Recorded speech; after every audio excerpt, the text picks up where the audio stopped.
Me llama mucho la atención.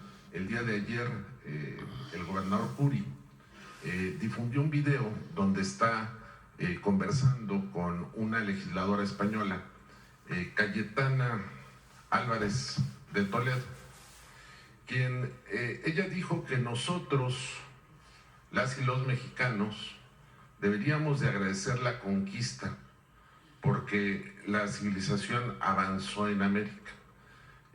Se ha modificado la postura de usted, de la Cuarta Transformación, de solicitar a los reyes de España una disculpa por lo sucedido en este territorio y a nuestros pueblos originarios.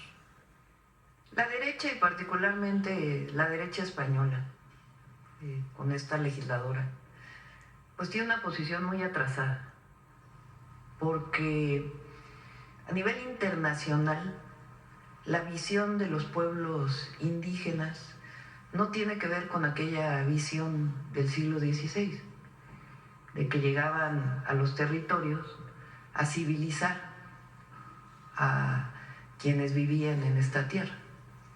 Se ha reconocido internacionalmente pues el papel de las grandes civilizaciones. Y en México hubo civilizaciones extraordinarias, desde la primera, la olmeca, hasta los mexicas. Fueron cientos de años de desarrollo de la astronomía, de desarrollo de la agricultura, de culturas que permitieron generar una visión comunitaria muy distinta a la visión individualista. Y nuestra visión es que en realidad España invadió este territorio y la conquista fue muy violenta. Aquí, en Puebla, lo que hoy llamamos Puebla, hubo la matanza de Cholula,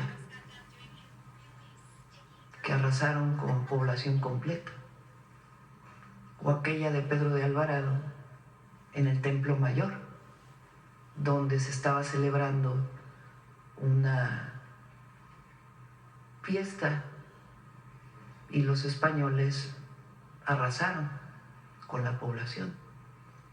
A partir de ahí incluso pues viene una toma de los grandes guerreros mexicas y expulsan a los españoles en aquello que ellos llamaron la Noche Triste y que nosotros cuando estuvimos en la ciudad rebautizamos con la Noche Victoriosa. La visión es distinta y nuestra visión es que tiene que reconocerse esas grandes culturas. De entonces, su resistencia y lo que representan hoy para México. Hace unos días recibí a la gobernadora general de Canadá. Ella es de origen indígena de Canadá y ella tiene un programa que se llama Reconciliación y que tiene que ver con esto, con recuperar y reconocer a los pueblos indígenas. Entonces esta visión de que llegaron a civilizar pues es muy antigua. El jitomate que está en sus mesas pues viene de aquí. El morrón, el chile morrón que tanto se usa en España pues viene de aquí, de la domesticación de chile que se llevaron de aquí para allá. Entonces la riqueza que generó incluso en la cultura española pues es muy importante. Y ese reconocimiento es vital. El gobierno de Pedro Sánchez recientemente, nosotros decidimos enviar 2 exposiciones a España a través de la embajada que dirige, bueno, que está como embajador el exgobernador de Sinaloa, Quirino Ordaz. Llevamos 2 exposiciones, una exposición de piezas de civilizaciones, de las grandes civilizaciones que poblaron este territorio, y otra exposición que tiene que ver con mujeres indígenas. Ha sido muy reconocida y tiene muchos visitantes. Cuando se hace la inauguración de estas exposiciones, el canciller de España hace un reconocimiento de los pueblos originarios. Después el ministro de Cultura también lo hace. Y parece un símbolo el que los reyes de España hayan llegado a reconocer pues, a los pueblos originarios de hoy. nosotros seguimos insistiendo en la importancia de ese reconocimiento, porque sana heridas y comunica mejor a los pueblos. Se engrandece. Cuando una persona pide perdón, engrandece a la persona. Cuando una nación pide perdón, no por lo que cometió personalmente una persona, sino por los agravios del pasado, engrandece a la nación. Así se hizo en México con los terribles exterminios que se generaron contra población china en nuestro país o contra los propios pueblos indígenas. Y eso sana heridas y recupera y reconcilia. Entonces es un símbolo. Y pues sí, la derecha española pues tiene un atraso en esta visión. Presidenta, y también hay personajes en nuestro país que cualquier tema lo usan para burlarse, para criticar. Me quiero referir al tema de salud. Hace unos minutos presentamos en el noticiero en redes un video donde hay algunos personajes que se burlan de que las medicinas las están entregando en triciclos de pan, por ejemplo. Y ahí hay una joven que explica que sí, en efecto, pero ya en el último tramo, ¿no? O sea, que no es así. Y en el tema de salud, hace unos días usted fue a San Miguel de Allende y tuvo una visita a un centro, si me permite preguntarle, porque hubieron publicaciones que decían que por qué había estado usted ahí, tal vez sin una agenda oficial, y tiene que ver con el tema de las parteras.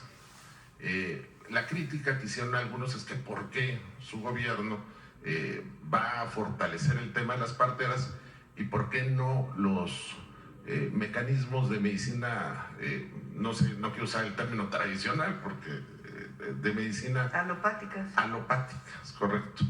¿Qué le responde usted a ellos? Y si me pudiera nada más ampliar un poquito de la información de su visita a la clínica de maternidad y al laboratorio de la casa en San Miguel de Allende, que pasó desapercibido un poco. Sí, íbamos a subir un video a las redes sociales, no lo hemos subido. A ver si Jessy te lo manda, no sé si... A ver, es importante, el año pasado se hizo una norma oficial, se venía trabajando desde el gobierno del presidente López Obrador. En muchos pueblos del país trabajan las parteras para ayudarle a las mujeres a dar a luz. Este oficio, esta profesión se realiza pues en distintos lugares de México.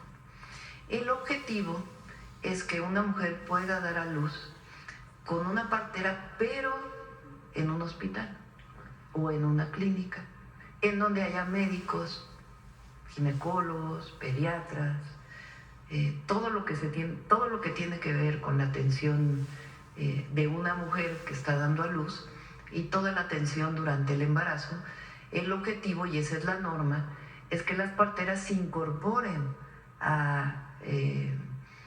como parte de la atención integral de una mujer embarazada y el momento de dar a luz, pero con la presencia evidentemente pues de un médico en caso de que haya alguna complicación, pues participa necesariamente el médico. Entonces es la combinación de una medicina tradicional que se usa en nuestro país, pero con todas las medidas de seguridad y con todo el apoyo de los médicos alopáticos y con toda la medicina. Esta clínica pues evidentemente va a tener sus gases medicinales, el oxígeno, como si fuera una clínica con todas las medidas necesarias, aprobada obviamente por la COFEPRIS. Participan las parteras y al mismo tiempo pues hay todo el apoyo médico.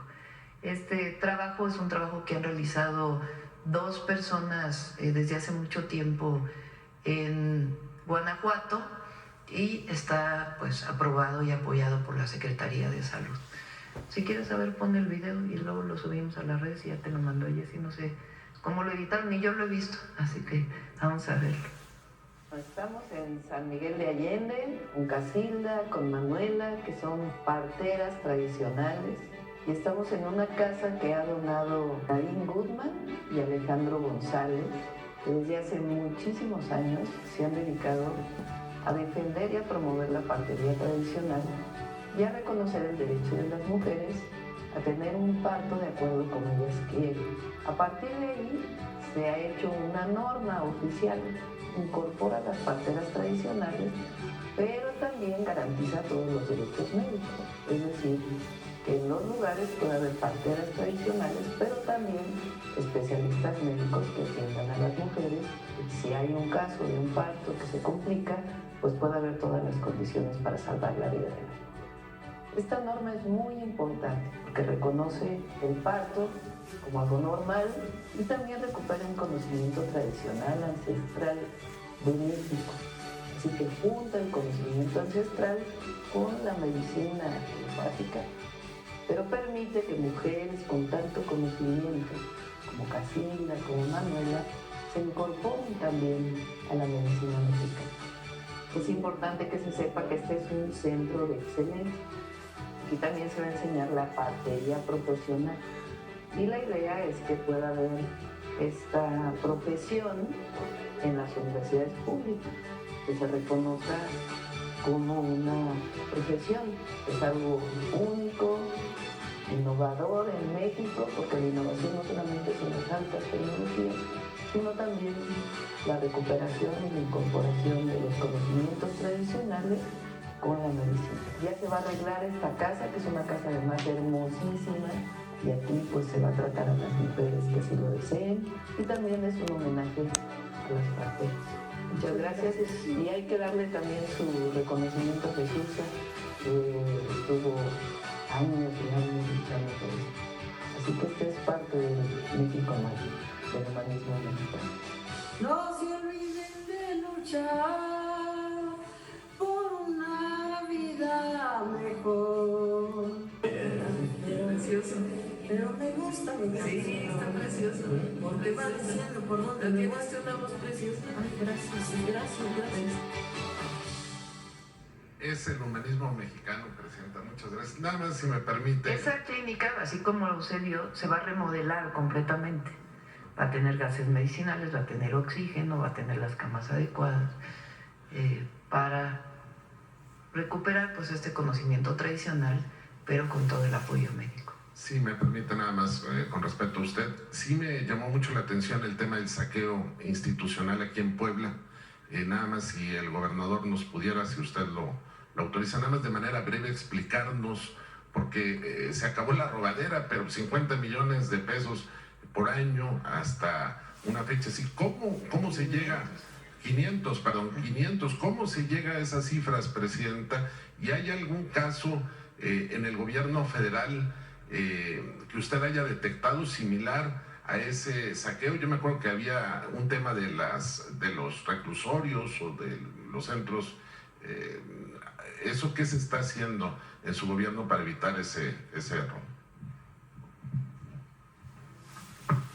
Sí, fue la fórmula del neoliberalismo cuando se crearon las APPs y PPS, que muchos recursos de la venta de petróleo en esa época, como fueron excedentes, se diseñó un modelo y en Puebla se utilizó como laboratorio. Con las APPs y PPS se llegó a pasar una deuda de 13,000 millones de pesos a más de 60,000 millones de pesos. Museo Barroco, plataformas de Audi, 10,000 millones de pesos. Las ciclovías que hicieron elevadas, cuando todas las ciclovías en su mayoría son sobre la carretera. El CIS, que es el Centro Integral de Servicios, todavía se deben 4,000 millones de pesos. Estamos negociando y cada año el pago que se estaba haciendo en el Museo Barroco era de 500 millones de pesos, se debían todavía 10,000 millones. Y pues es un mecanismo que a través de un componente financiero que se llama compromiso de pago se ocultaba una deuda. Entonces el gobierno del PAN en esa época dijo no hay deuda, pero sí había deuda, era compromiso de pago, y de esa forma endeudaron al Estado, lo hipotecaron, pero los gobiernos de la Cuarta Transformación, con la directriz de nuestra presidenta, estamos poniendo orden en el caso. Se puede llegar a usar un mecanismo de financiamiento público para una obra. Es decir, se genera un financiamiento, si no lo puedes pagar todo en un año, pues se genera un financiamiento para poderlo irlo a pagar año con año. ¿Qué fue lo que pasó con estas APPs? El financiamiento lo obtiene el privado. Al obtenerlo el privado, le subían mucho la tasa de interés.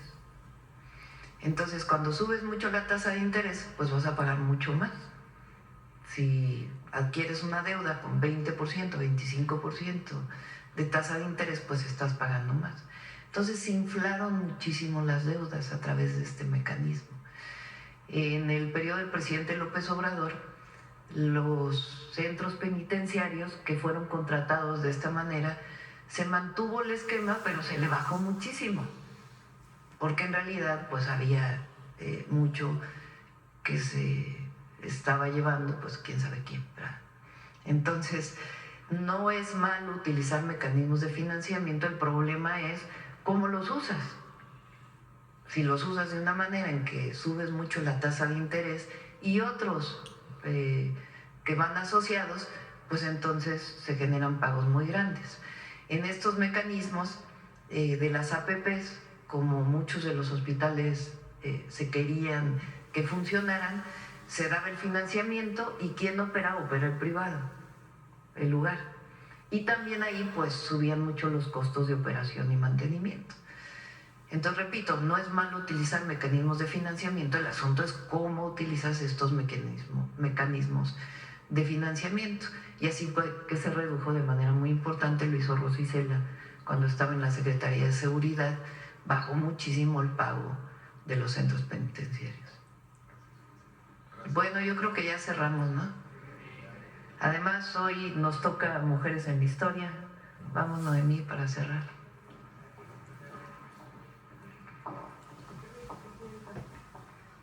Muy buenos días a todas y a todos. Además de la gastronomía, la Talavera, la histórica Cholula, es un emblema de esta entidad.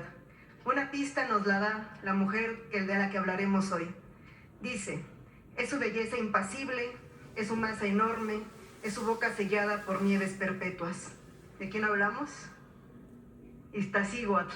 Y también nos la describe.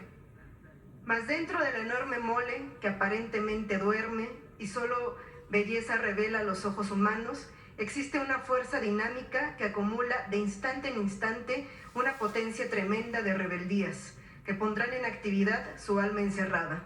Y la mortaja fría de la Iztaccíhuatl se tornará en los atardeceres de manto teñido de sangre roja, en grito intenso de libertad, y bajo el frío y cruel aprisionamiento que ahogaron su voz, su espíritu de independiente fuerza no conoce leyes ni admite que puedan existir para sujetarla. Bajo la nieve en que duerme el Iztaccíhuatl. ¿Quién lo escribió? Carmen Mondragón. Conozcámosla. María del Carmen Mondragón Balseca, mejor conocida como la Guiolín, fue una destacada pintora, escritora y feminista que se convirtió en figura central del arte mexicano del siglo XX. Nació el 8 de julio de 1893 en Tacubaya, Ciudad de México. Su familia pertenecía a la élite porfiriana, por lo que ella comenzó sus estudios en el Colegio Francés de la Ciudad de México. Durante su infancia y juventud, Carmen también estudió en Francia de manera intermitente, ya que su padre, el general Manuel Mondragón, fue un destacado miembro del ejército y de la diplomacia porfirista, que desempeñó diversas comisiones en aquel país. En 1913, Carmen se casó con el cadete y pintor Manuel Rodríguez Lozano, con quien viajó nuevamente a Europa y vivió una relación complicada por varios años. Durante la Revolución Mexicana, su padre, el general Mondragón, se opuso al movimiento maderista y se convirtió en una figura repudiada por su participación en el golpe de Estado contra Madero. Carmen se distanció de su destino familiar y encontró su propio camino en París, un entorno artístico que marcó su visión creativa y desató un pensamiento crítico social. Allí coincidió con artistas de vanguardia como Pablo Picasso, Georges Braque y Henri Matisse. A inicios de los años 20, Carmen volvió a México, donde se divorció de Manuel Rodríguez Lozano y su vida tomó un nuevo rumbo. El país estaba en pleno proceso de reconstrucción y ella se integró al círculo intelectual y artístico de la Ciudad de México.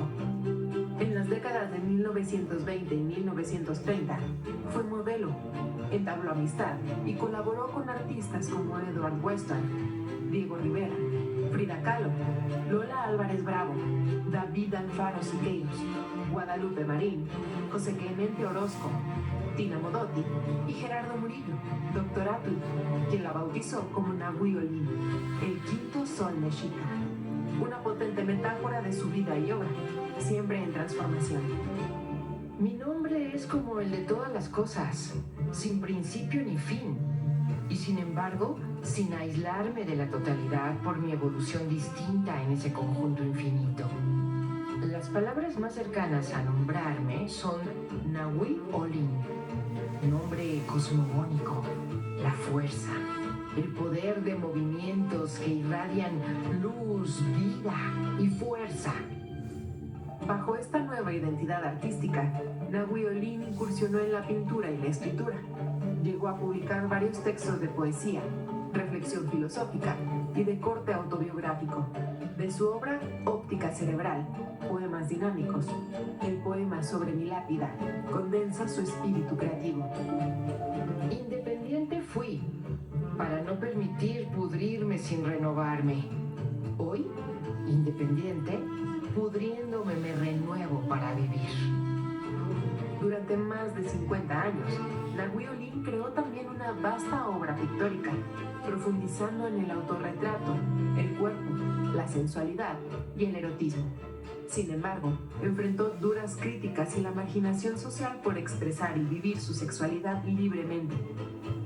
Su espíritu combativo la llevó a formar parte de la Unión Revolucionaria de Obreros, técnicos, pintores, escultores y similares, y de la Liga Feminista de Lucha contra las Toxicomanías, así como a participar en el movimiento sufragista en México. El final de su vida estuvo marcado por la soledad y la pobreza, hasta que falleció el 23 de enero de 1978. Nahui Olin fue una mujer que desafió su contexto familiar y las normas sociales de la época, manteniéndose en perpetuo movimiento hacia la libre autodeterminación de su vida y su cuerpo, el arte y la liberación de las mujeres del siglo XX. José Emilio Pacheco decía que tardamos medio siglo en reconocer y entender a Nahui Olin. Que sea también esta una oportunidad de reconocer su obra. Muchas gracias.